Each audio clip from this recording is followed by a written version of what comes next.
Hello guys, আবার একটা নিয়ে ভিডিও নিয়ে চলে এলাম। আমরা এখন যাচ্ছি সর এই কারণেই যাচ্ছি, কালী পুজো আছে সেই উপলক্ষে।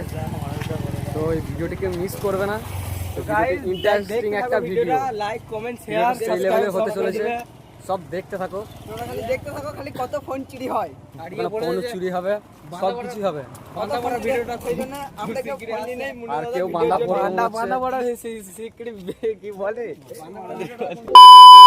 সো গাইস, এরপর মা রক্ষাকালীকে ভক্তরা মাথায় করে নিয়ে স্থানের দিকে রওনা দিচ্ছে। রাত নেমেছে, চারিদিক নিস্তব্ধ, কিন্তু আজকের এই রাতটা একেবারে আলাদা। আজ রক্ষাকালীর পূজা, যে রাতে মা আসে অশুভ শক্তিকে দূর করতে। গ্রামের প্রতিটা মানুষ আজ জেগে আছে, মাকে স্বাগত জানাচ্ছে। দেখো, মাথায় করে মাকে নিয়ে এগিয়ে চলেছে ভক্তরা। এই অন্ধকার রাতেও নেই কোনো ভয়, কারণ মা আমাদের সাথে আছেন। যে মা রক্ষা করেন, সে মা অন্ধকারের আলো দেখান। সেই মায়ের আশীর্বাদই আমাদের ভরসা। এই রাতে শুধু পূজা নয়, এই রাত বিশ্বাসের, এই রাত শক্তির।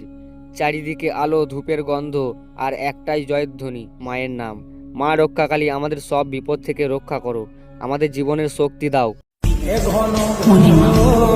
আধারে ঘোর তুই যে মা আলো দিশা।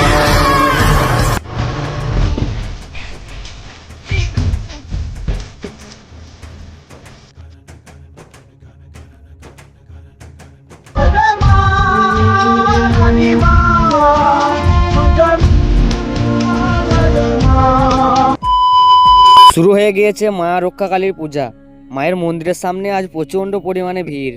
সকলে এসেছে একটাই আশায়, মায়ের আশীর্বাদ পেতে। ধূপের গন্ধে ভরে গেছে চারিদিক, প্রদীপের আলোয় আলোকিত মন্দির প্রাঙ্গণ। মন্ত্র উচ্চারণ শুরু হয়ে গেছে।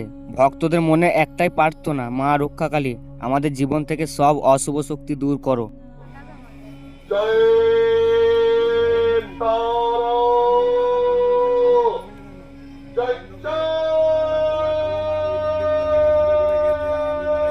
এই মুহূর্তটা শুধু দেখার নয়, এটা অনুভব করাই আজকের এই পবিত্র রাতে মায়ের আশীর্বাদে ভরে উঠুক সারা জীবন।